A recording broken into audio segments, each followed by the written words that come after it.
What's going on, y'all? Pope Brandon Bronson here. Alright, quick admission right out the gate. I'm not good at fighting games.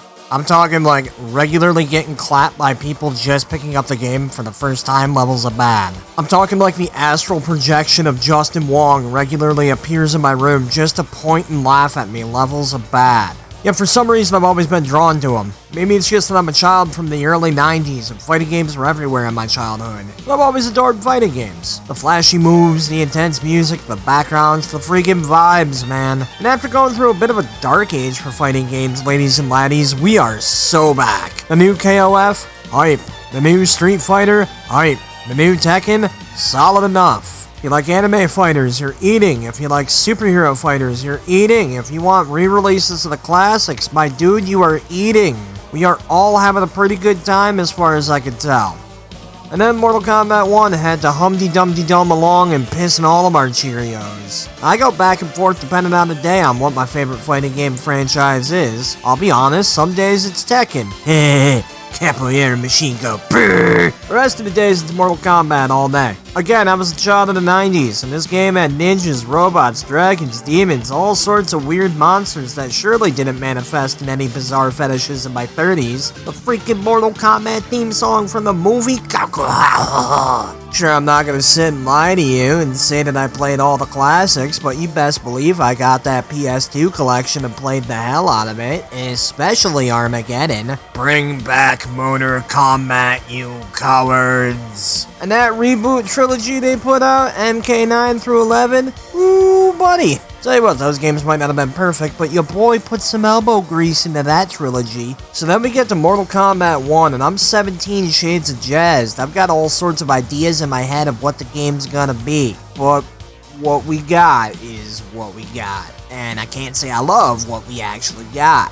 So that got me to thinking, what if I were the one in charge of this sucker? What if I was the guy sitting in the boardroom, getting to call some of the shots? What would I have changed? Well, let's dig into that just a little bit, if you will. Right, so a few things right off the top. Like I said, I'm not great at fighting games, so this isn't going to be a breakdown of mechanics and all the fun stuff under the hood, right? There's a lot of people out there who could talk about the gameplay of Mortal Kombat 1 better than I can, so I'm not going to insult our collective intelligence by trying to bumble my way through that conversation. A lot of what I'm going to be tackling here is going to be story and characters and stuff like that, so if that's not what you're looking for, then sorry bucko, this video is not going to be for you. Second and most importantly, this is the stuff that I personally would like to see. Chances are we're not going to see eye to eye on everything, and that is okay. This video is just for fun, none of it's real, so let's have fun with it.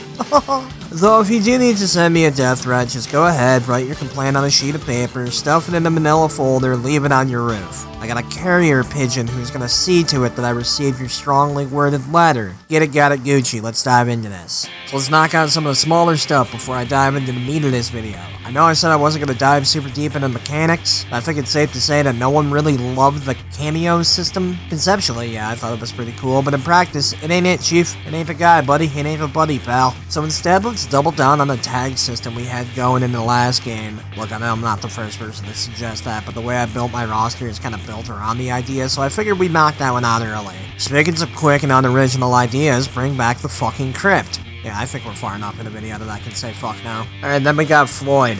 Man, Floyd's great. I love how you fight him, I love the color palette, his stage is fucking gorgeous. There ain't really much I'd change about Floyd. There's a couple of things. First of all, why the fuck don't you unlock Floyd after you beat him? Like, the dude's not even DLC? Come on, bud, give me the Floyd. The only other thing is that Floyd, well, he seems a little lonely now, doesn't he? So admittedly, I did think about using this idea for potential sequels to this game, because I definitely have ideas for sequels to this game that I'm talking about, but I don't know if those sequels are gonna get their own video like this one is, so fuck it, let's include Hornbuckle and Belloc here as hidden boss fights. For anyone who might be out of the loop, Hornbuckle is the name that the community gave a character in the background of a Mortal Kombat stage, and anyone who's thinking, well, that's hardly a good reason to make him a full character, they turned the other guy in the background that Hornbuckle was fighting into a full character, who wound up being pretty fucking important to the story. So why not our boy Hornbuckle? I figure in the same way that Floyd's kind of an amalgamation of all the ninja characters, we'll make Hornbuckle an amalgamation of all the different Shaolin fighters. So as obscure as that might seem, that's something that the average MK fan might expect. No one's gonna see Belloc coming though. Balak was a scrapped character from Mortal Kombat Gold that I'm pretty sure has never seen the light of day, and I've never heard anyone talk about it outside of like a Wikia page. So that sounds like the perfect deep cut as a hidden fighter. Alright, so the story of this game, I'm just gonna come right out and say it. The fact that they did a total timeline reboot the way that they did and still set Mortal Kombat 1 in a modern day setting is the biggest fucking missed opportunity in franchise history. I know I'm not the only person who was hoping that Mortal Kombat 1 was going to be set back far enough and that could act as like a prequel to the whole franchise, and instead they did a goddamn modern day story again.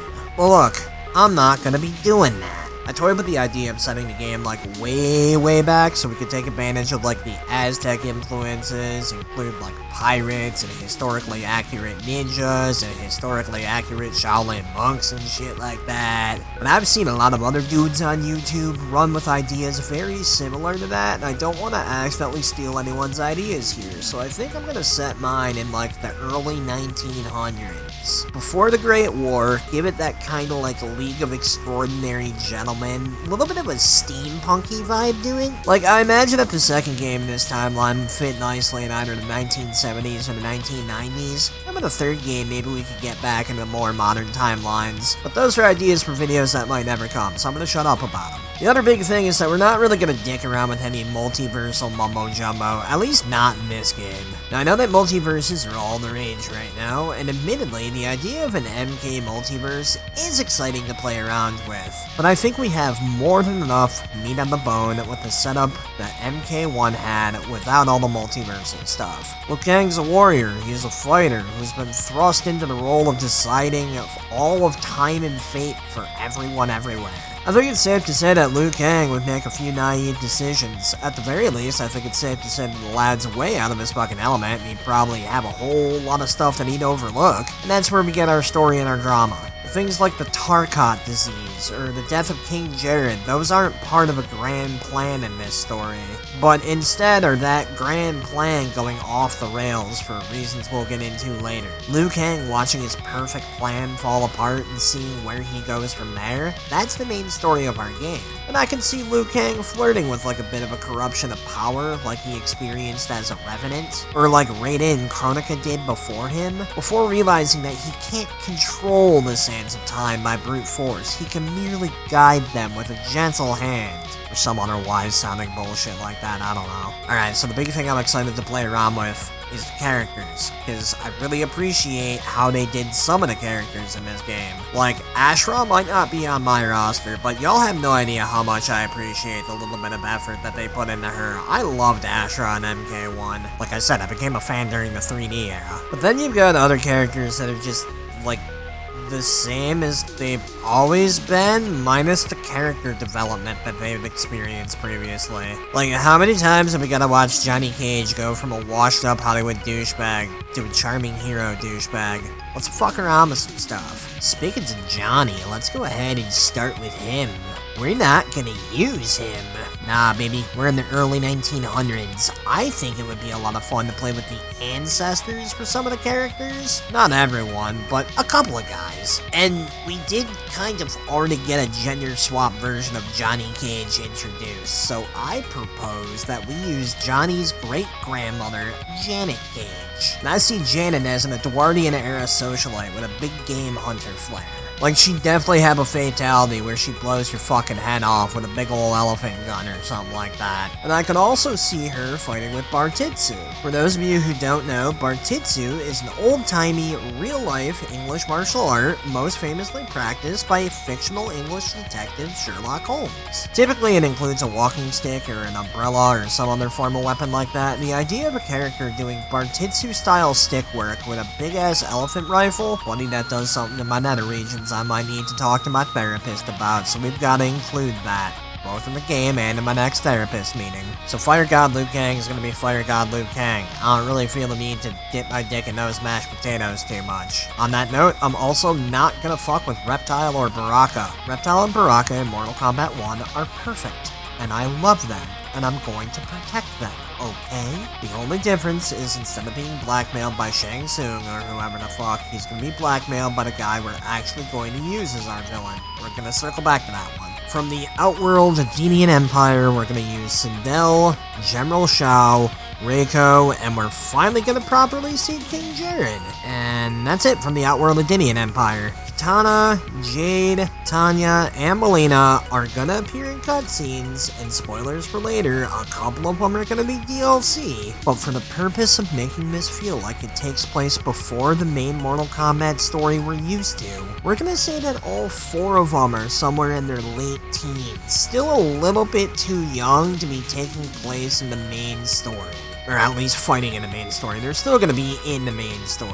Like, for example, Melina's gonna catch the Tarkat disease from Baraka at some point. Something that's gonna haunt them both and result in Baraka kind of becoming like a father figure to Melina down the line. Despite all 4 of them being roughly the same age, Jade's still gonna be the bodyguard to both Melina and Kitara. But out of the 4 of them, I kinda want Tanya to be the main focus. You know, we're gonna have all this royal drama happening between the royal family and the Shao Reiko duo of treacherous fuckery. We're gonna see Tanya play like a redheaded stepchild role, forgotten by the royal family, enticed by Shao, before betraying the royal family. That betrayal results in a battle that gets both Reiko and King Jared killed, seeing Tanya shunned by both the royal family and Shao's forces. Look, I like Tanya. I think the girl's got so much untapped story potential, I'll be damned if I don't see just a little bit of it through, even if I'm not making her a playable character. Right, I guess we should finally talk about the big bad of this game. We're gonna go with Titan Havoc, but hear me out. So I mentioned earlier that Liu Kang would probably make some pretty naive decisions while constructing his timeline. The biggest one of those is that he tried to make things too organized and structured. He didn't leave room for chaos, but chaos needs to exist. Otherwise, what is order? So, the Sands of Time reacted accordingly by creating its own Elder Gods. Havoc, the god of chaos. Shinnok, the god of manipulation. Onaga, the god of conquest. And Blaze, the god of annihilation. Although Havoc's the only one that's even gonna get mentioned in this game. Havoc's entire motivation is to cause as much chaos as possible, destroying Liu Kang's perfect timeline. And he's got Draman, Moloch, and Collector all returning as his minions, because can you think of 3 more perfect minions for Havoc than Draman, Moloch, and the fucking Collector? Now, once King Jared and Reiko are killed, their souls will become the final 2 pieces of Ermac, who would also serve as a minion of Havoc. Shao and Reiko are obviously gonna hook up with Havoc. Now, at some point, Havoc is gonna have to be defeated, but that's when the story of Dairo is going to become important. Now, Dairo, of course, is an Order Realm rebel. Only in our version, he will have fled to Outworld, fallen in love with Tanya, and would have joined the Royal Guard. Dairo's faith in Jared and Sindel's version of peace would already be pretty shaky at the beginning of the game, pretty much only sticking around because he's in love with Tanya.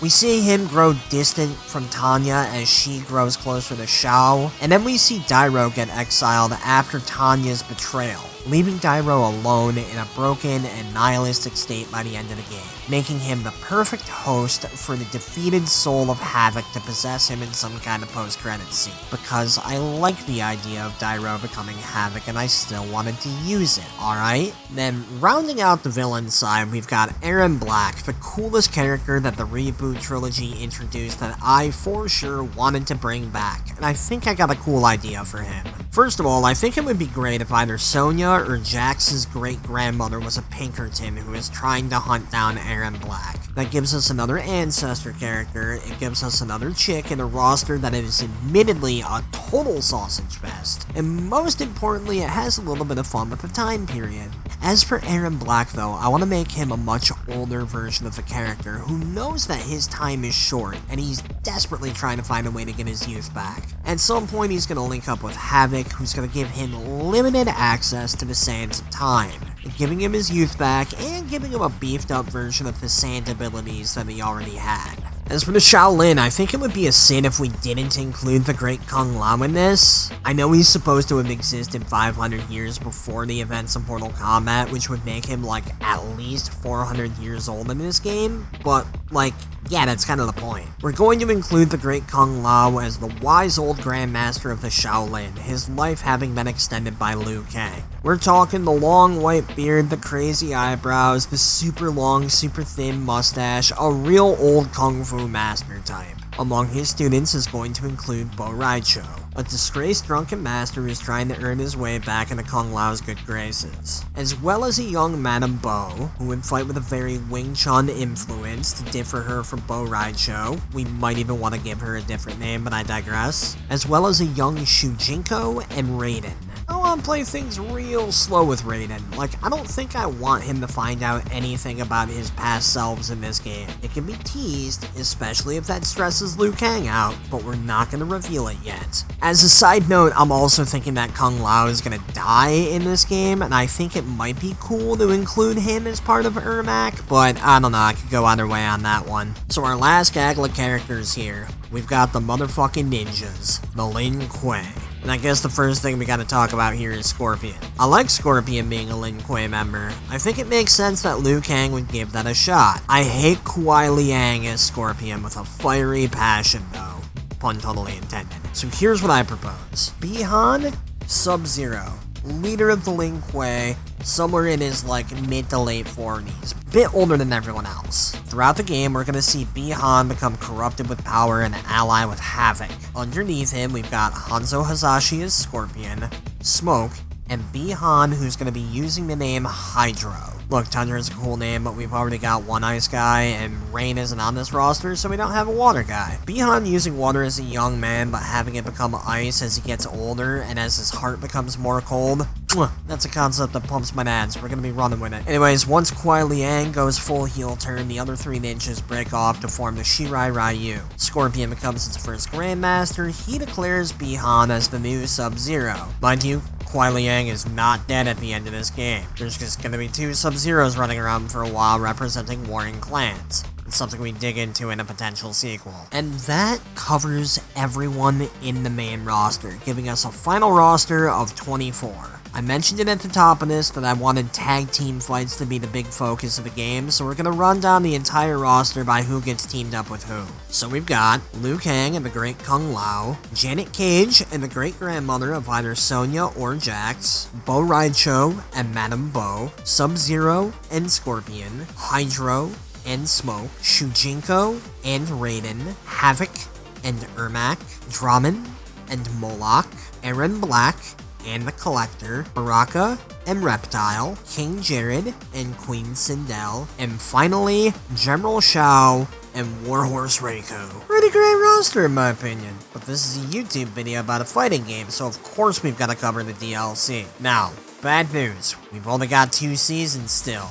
Good news, 4 teams per season. I know, boo, only 2 seasons, but hey, that's 4 more characters overall, plus the 2 characters in the base roster that were extra. That might as well be a full season 3 right there. Suck it. Now I went back and forth on this for a little bit, but I decided to keep the split between the MK characters and the guest characters even, just like it is in real life. So for season 1, we're keeping the team of Outlander and Omni-Man. Would they make more sense in an Injustice 3? Absolutely, but I'm doubtful that we're ever gonna fucking get Injustice 3, so this is the next best thing. Next, I'm gonna keep Conan the Barbarian, but we're gonna go for a new guest character for his partner. I thought about a Lord of the Rings character, but I'm not sure that Frodo getting his head cut off fits the goddamn vibe of either. And I realized that we don't really have a token horror movie character on the roster yet, so I decided to go with Valak the Nun from the Conjuring franchise. Admittedly, this is based entirely on look and vibe alone. I've never seen the movies. But it's owned by Warner Brothers, so it shouldn't be that hard to include. For the Mortal Kombat characters this season, our first team is Katara and Melina. I originally wanted to keep them off the roster entirely, but again, our roster is a goddamn sausage fest, and these are 2 characters that people would be pissed about being left off entirely.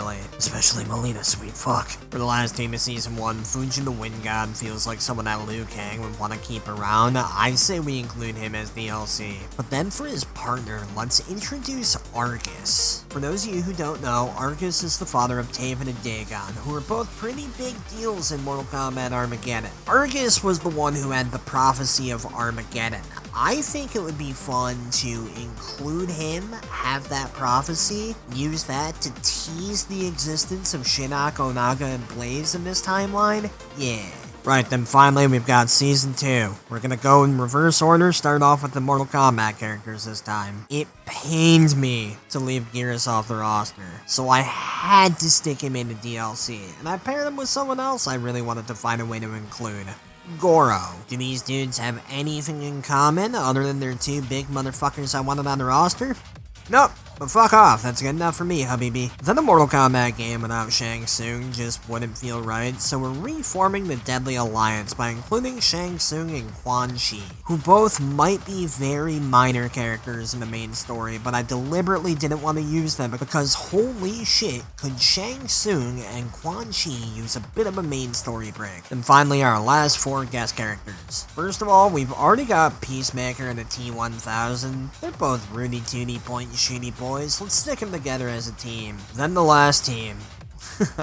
I had some fun with the last team. First of all, when I think of major horror characters I would love to see in a Mortal Kombat game, I am blessed with the fact that a lot of them have already popped up. Freddy, Jason, Alien, Predator, Leatherface, they've all appeared, but where the fuck is Bruce Campbell playing Ash Williams? Look folks, I don't give a shit what character you've got on your guest list. You name me one person who deserves to be in a game about killing freaky shit more than Ash. I know who you're thinking of, we'll get to them. Just the quips alone, I don't even think you'd have to give Bruce Campbell a script. Just show him a picture, give him a vague idea of who he's making fun of, and let the man go. Then for our final DLC spot, I decided to have some fun with this one. Do y'all remember back when fighting games would have an exclusive character depending on what console you picked it up for? Let's go ahead and run that back for the final DLC spot, because I could not pick between these 2 characters to save my life. Right, if you're a Nintendo guy, I don't know what to tell you, man. Fucking Luigi's Mansion DLC. Right, so for Sony, I would love to see them bring Kratos back.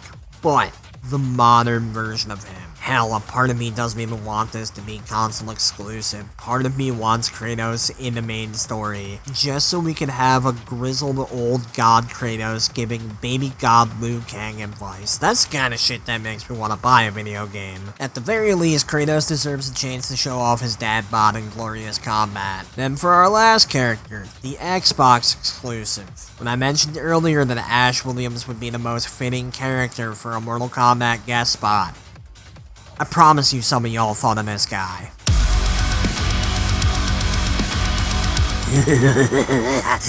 Motherfucking Doomslayer. I can just leave it at that. A good portion of you would simply nod and go, yes indeed, good sir, I concur, quite. But this is another dude who fits the bill like a glove. Doom and Mortal Kombat are both franchises that kicked off in the early 90s, revolutionizing their respective genres and making parents across America shit their britches with their, at the time, over-the-top violence. There would be people who would scoop this game up just to see this unholy union finally come true. And goddammit, I'm not gonna let them down. Anyways, that about covers all the ideas I had. You guys got any fun ideas for a revamped old-timey character? How about any fun mechanics or a funny little game idea? Go ahead and slap a comment down below. While you're at it, hit the like button and subscribe to my funny little channel. I'm gonna shut the fuck up now. Pope Random Brownson signing out.